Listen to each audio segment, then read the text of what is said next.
Now that we've looked at exponential functions, we're going to take a look at solving exponential equations. They're just equations that have exponential functions in them.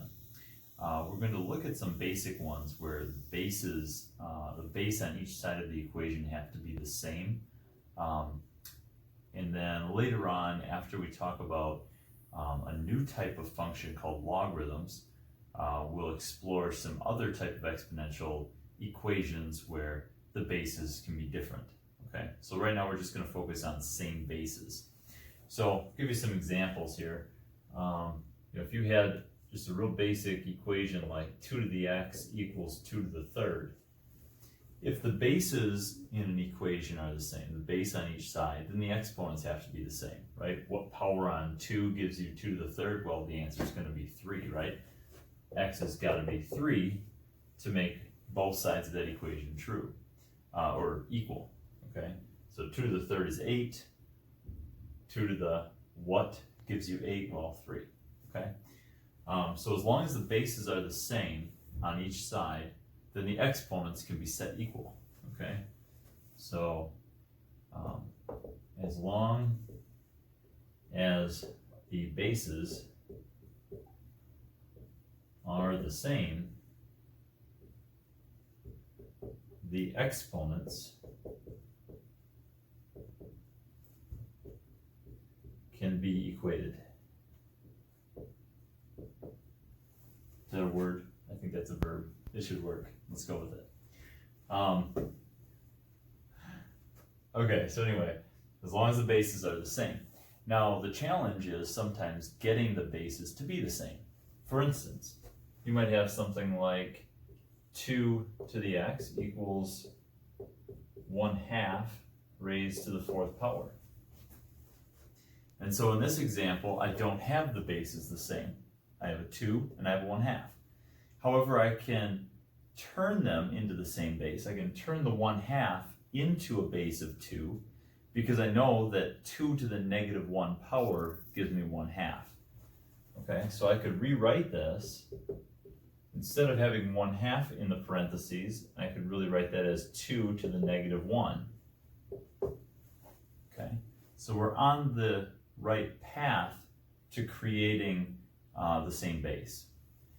Now, I can use my exponent rule that where a power raised to a power results in multiplying the powers, right? So this really could be written as 2 to the x equals 2 to the minus 4 power, right? Negative 1 times 4 is negative 4.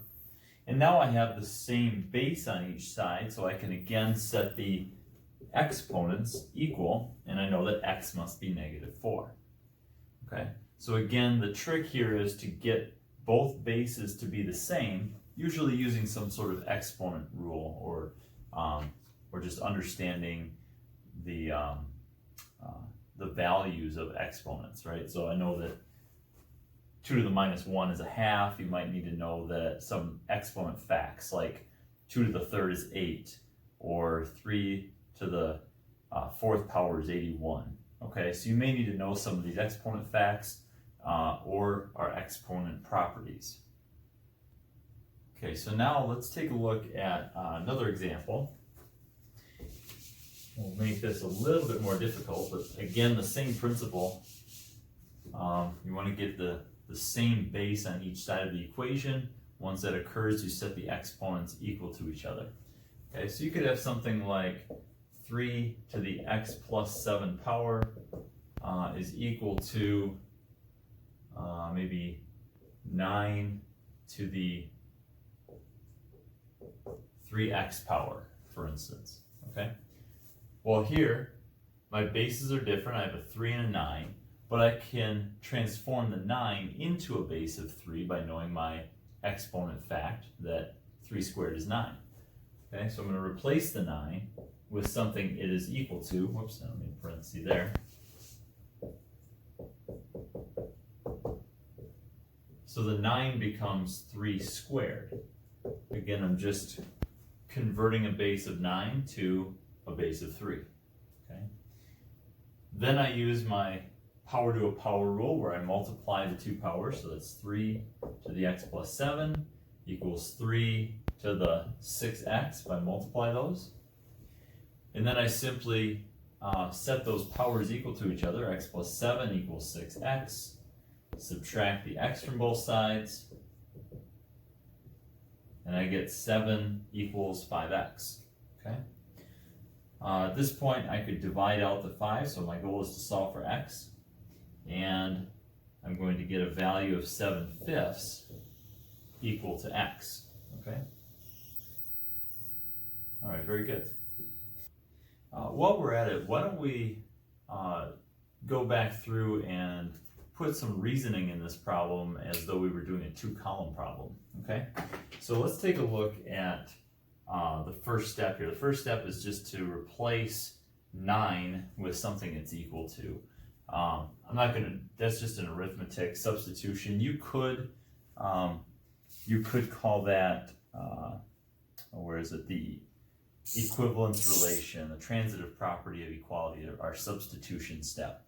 So if you could do EQ REL3, that was our transitive property, gives us a substitution. So we're taking 9 and replacing it with something it's equal to. Okay, that's a possibility. We could do that. Here, we're using our exponent property, power to a power. So that's going to be EXP, which one's power to a power? 7. EXP 7. Okay. The next step here is to set the two powers equal to each other. Now, I don't have a property on here for that, do I? Oh, I do. No, I don't. Although that would be a good thing to add. So maybe at some point I'll add a property, but I don't have a property for that at this point. The next step is to subtract the x from both sides. So that would be our EQ1. And then divide both sides by 5. So that would be EQ2. Okay. So at this point, those are the reasoning for each step. All right. Okay, let's continue with another example.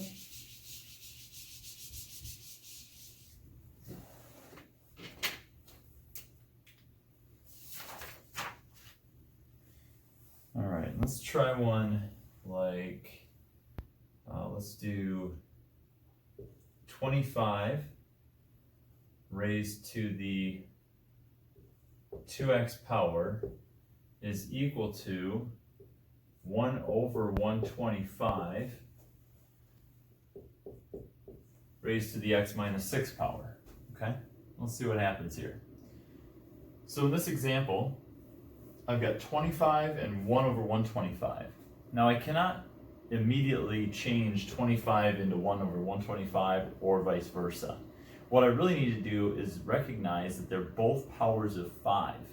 And so I can convert them both into a power of 5. 25 is of course 5 squared. And 1 over 125. Well, 125 is 5 to the 3rd power. When you put that on the bottom, it's really 5 to the negative 3rd power. You gotta make it negative. So this becomes 5 to the negative 3rd.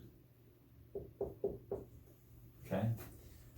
Now, of course, that property, replaces things that they're equal to. But so we could use the equivalence relation 3 again. But really, what I want to focus on is this negative power rule. Okay. So I'm going to go ahead and write in there from our exponent rules the negative power. Which one is that? EXP4. Oh, wrong color.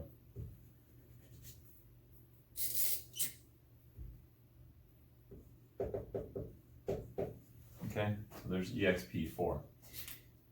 Then we're going to use our power to a power rule. This is a very common step here. So 2 times 2x is 4x. And negative 3 times x minus 6. Well, here you have to multiply the entire quantity there. So it's 5 times, and it would distribute, or 5 to the negative 3x plus 18. All right, you're distributing the negative 3. And then I've got the same base. Oh, and I should probably mention here that that is the power to a power rule, which is exp7, and it's also the distributive property, so I'm really doing two things at once, which is poly 2.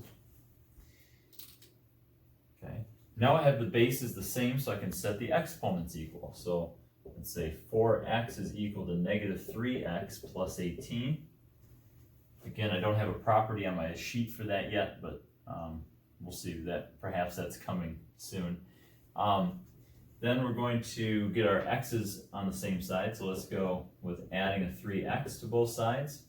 That gives me 7x equals 18, and of course that is using EQ1, the addition principle of equality.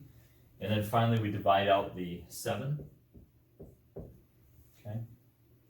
And that would give us 18 over 7, and that of course is EQ2.